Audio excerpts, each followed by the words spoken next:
Pag-usapan pa natin ang lumalaking merkado ng motor kasama si Mobile Journal Ivan Tarinque na malapit na magmotorsiklo. Malapit na ba?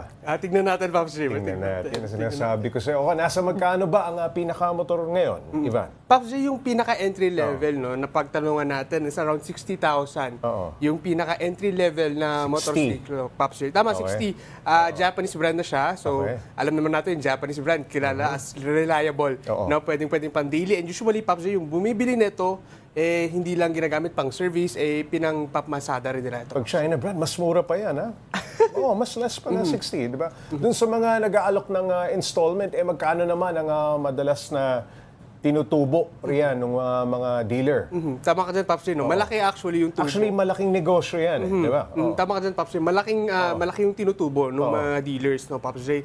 Doon sa isang computation natin, parang nag-almost times 2 yung presyo nung isang motorsiklo kapag minantli mo siya ng todo ng 3 In fact, mas years. gusto nga ng dealer yan na magbayad ka ng installment, hindi ba? Tama ka dyan, Pops J. Actually, may mga dealers na Oo.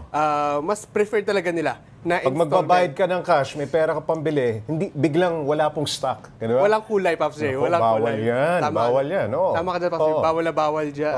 Pero no, Pops J, pero yung iba naman, kasi mas maraming preferred talaga, no, maraming Pilipino preferred na mag-installment Dahil dahil wala pang budget. walang pang-budget, Oo. hindi kaya ilabas yung ganong kalaking pera ng Okay. isahan. So yung iba talaga, Pops J, walang choice, nagma-monthly installment, Pops J. Okay, ano pa yung ibang panghatak ng mga dealer na para lang makabenta at para ma-entice yung mga rider na gustong bumili? Actually, Pops Maliban J, sa installment. Pops J, isa talaga sa malaki is yung 3 years na registration. Okay. Parang napaka-common na Bonus to na, oo. dun sa motorcycles mundo.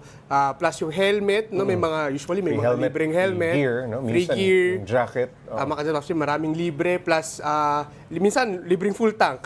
No, Oo, Pops J, isa yun dun sa talagang pang-entice nila para dun sa mga gustong bumili or mga bagong bibili pa lang ng motorsiklo. Minsan hindi mo na kailangan ma-entice. Talagang gusto mo na talaga magmotor sa sobrang traffic Tama ka dyan, Pops J. at sa mahal ng presyo ng Gas. gasolina. Okay, maraming salamat, Mobile Journal Ivan Tarinque.